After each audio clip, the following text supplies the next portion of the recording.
Okay, so I start off with ground beef. You can use whatever type of meat you want. I use a 92% lean, 8% fat, grass-fed beef. I find it's a little more tender. What you're going to do is you're going to cook it up in the pan. You're going to brown it. You don't need any oil or anything in the pan beforehand. You're just going to add the beef to a plain hot pan and brown the meat. Try to get it as chopped up and small as possible.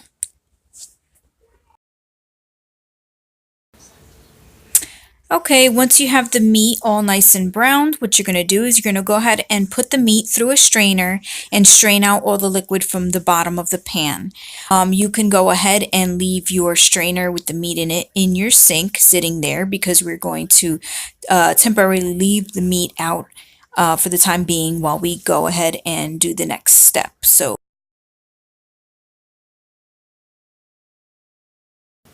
Okay, so here are the ingredients we use. I use a green onion, red bell pepper, green bell pepper, and a Spanish onion. We're going to go one by one here. We use the pitted Spanish olives, and it's a conjunction of capers and olives. Make sure there's no pits. You can either use sea salt or Goya adobo. I like the adobo. I use ground garlic, ground cumin, chili powder, paprika, turmeric, and I use that because of the health benefits. That's optional. You don't have to put it in there. But if you want the health benefits, you have to use black pepper. I also use frozen sofrito and frozen recaito. I use about 2 to 3 tablespoons of each. Do not buy the non-frozen version because they have another version that's in jars. It's not as tasty as these. It for whatever reason has a different flavor to it. So definitely make sure that if you're going to use these products, use the frozen version.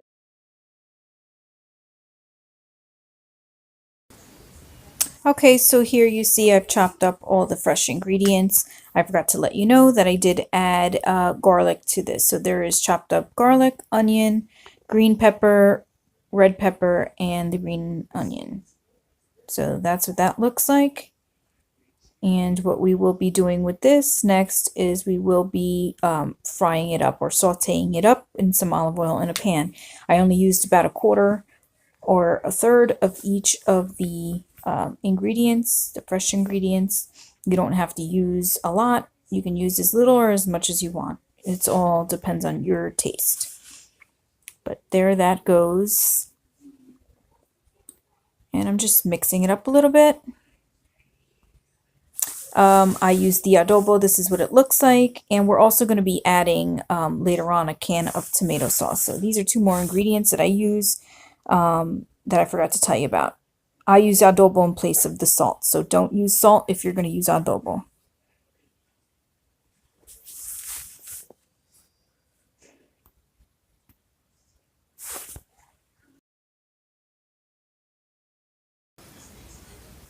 Okay, so here I am. I'm sauteing up the fresh ingredients in the pan.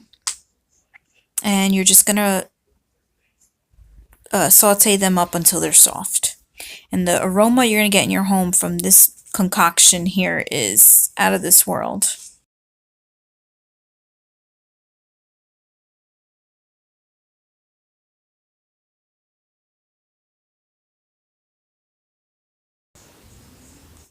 So now the next step would be to throw in your ground beef into the sauteed onions, peppers, and garlic here.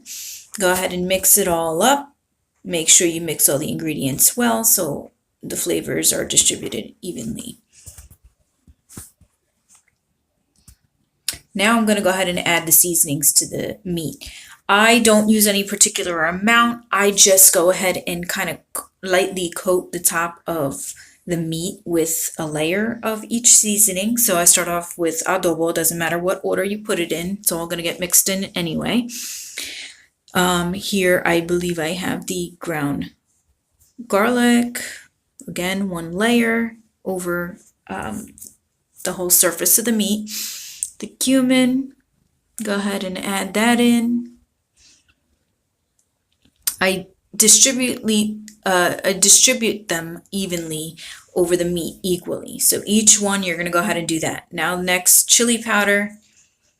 I'm not one to measure unless it's a recipe I'm following that I've never done before, but this is something I've done before, and I just kind of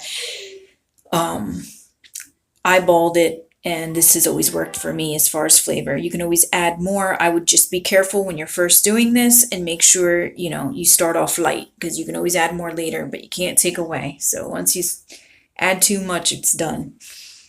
Here's a turmeric. And lastly, the black pepper. As far as of what I read online, if you don't add black pepper with your turmeric, you don't get the health benefits. I'm not sure why, but if you look it up, it does say that. So go ahead and mix all those ingredients all together.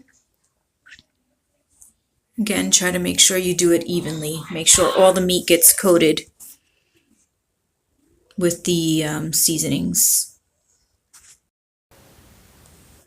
All right, so the next step is adding in the olives and capers. Here they go, and add as little or as much as you want. I love olives and capers. I also add in a little bit of the juice. I add in a good amount, because I like every empanada to have a couple olives in it, at least one olive and caper.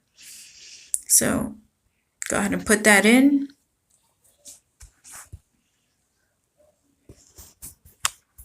Mix it all up.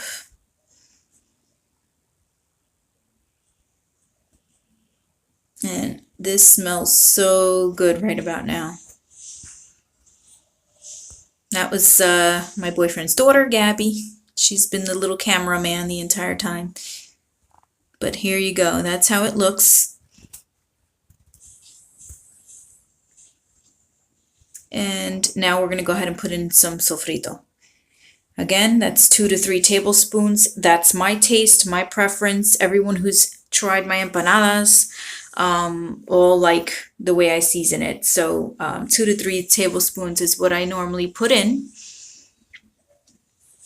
of that, as well as the recaito.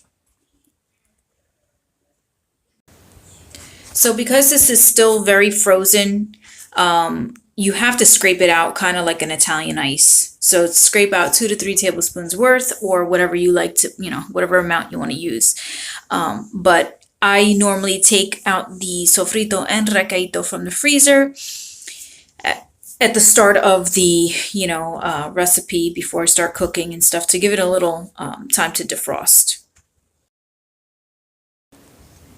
So here's the recaito now. I'm going to go ahead and add that in.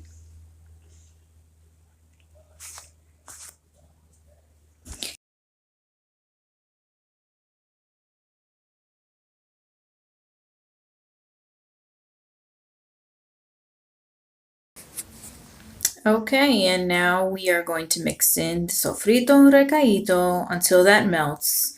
Again, mixing it all through so that all the flavors of everything mix together. Oh, we're almost done. Now we're going to put in the can of tomato sauce. So go ahead and open that up.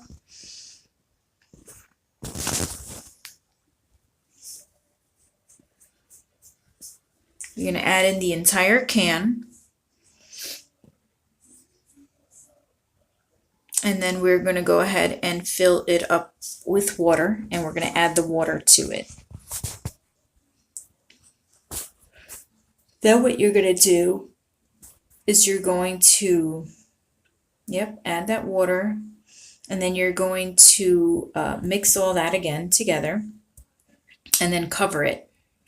We're going to let that simmer until the sauce thickens a bit.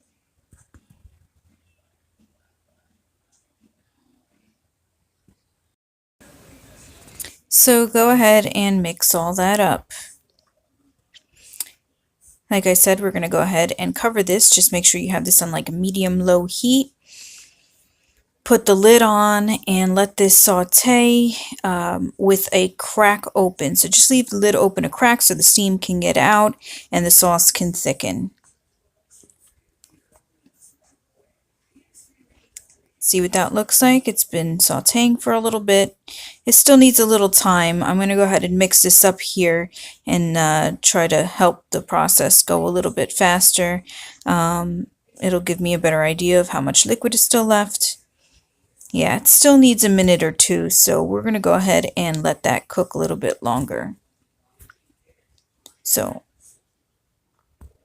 doesn't that look awesome? I tell you, this is actually so tasty. I really hope you guys enjoy it. I hope you try it and you really enjoy it. So go ahead and put that lid back on with a crack for the steam to get through, and give it a little more time to thicken up. In the meantime, I'm going to go ahead and show you the discs. This is the breading for the empanada. I use the Goya brand. They do have other brands, but I use Goya everything. So they do come frozen, so you're going to have to leave them out for a little bit to defrost. So make sure at least 30-40 minutes beforehand you leave these out to defrost. So there's about 10 per package. These are the smaller rounds. They do have a larger one.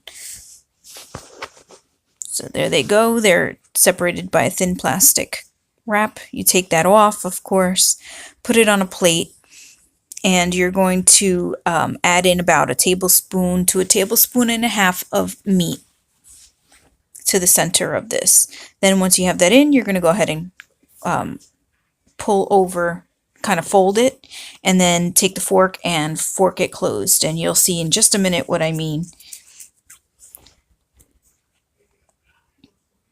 And I've been having the oil heat up here. Don't mind my pan. It's been stained from frying in there so many times.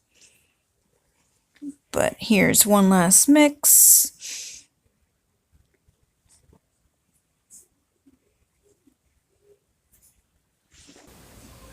So here you go. I'm putting in about a tablespoon into the center of the disc, getting an olive, adding that there.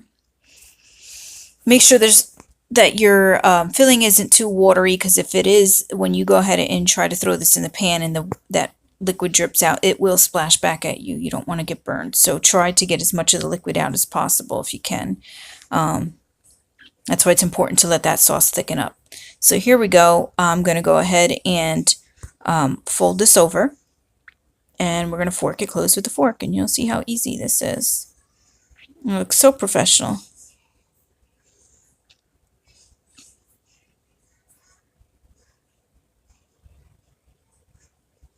That's it. And there you have it. Then you're going to go ahead and make 2 more of these, because I like to fry up 2 to 3 together, or 4. If your pan's big enough to fit that many, why not put it all in together, cook it faster. Once you get to this process after you're done making the filling, it honestly goes by really fast at this point. Your meat's already cooked. You just got to cook the dough. So here's another. This one's a little wet. There's a lot of sauce in this one. That's all right if there's some. Just be careful when you do throw this in the pan to fry, because like I said, it will splash at you, and you do not want to get burned. So there you have it. I'm going to go ahead and make 1 more, and then I'll go ahead and fry this. And you'll get to see in 2 seconds what this looks like. Here you go. So I fry one side and then the other side. So you just turn them over, and that's what it looks like. And they are absolutely delicious. I like to eat these with hot sauce. There's a good Colombian hot sauce. I absolutely love Colombian's fresh made hot sauce. It is the best, but any hot sauce will do. Okay guys, there you have it. Here's the finished product. I hope you guys try this recipe, you enjoy it, and that my video was helpful for you guys.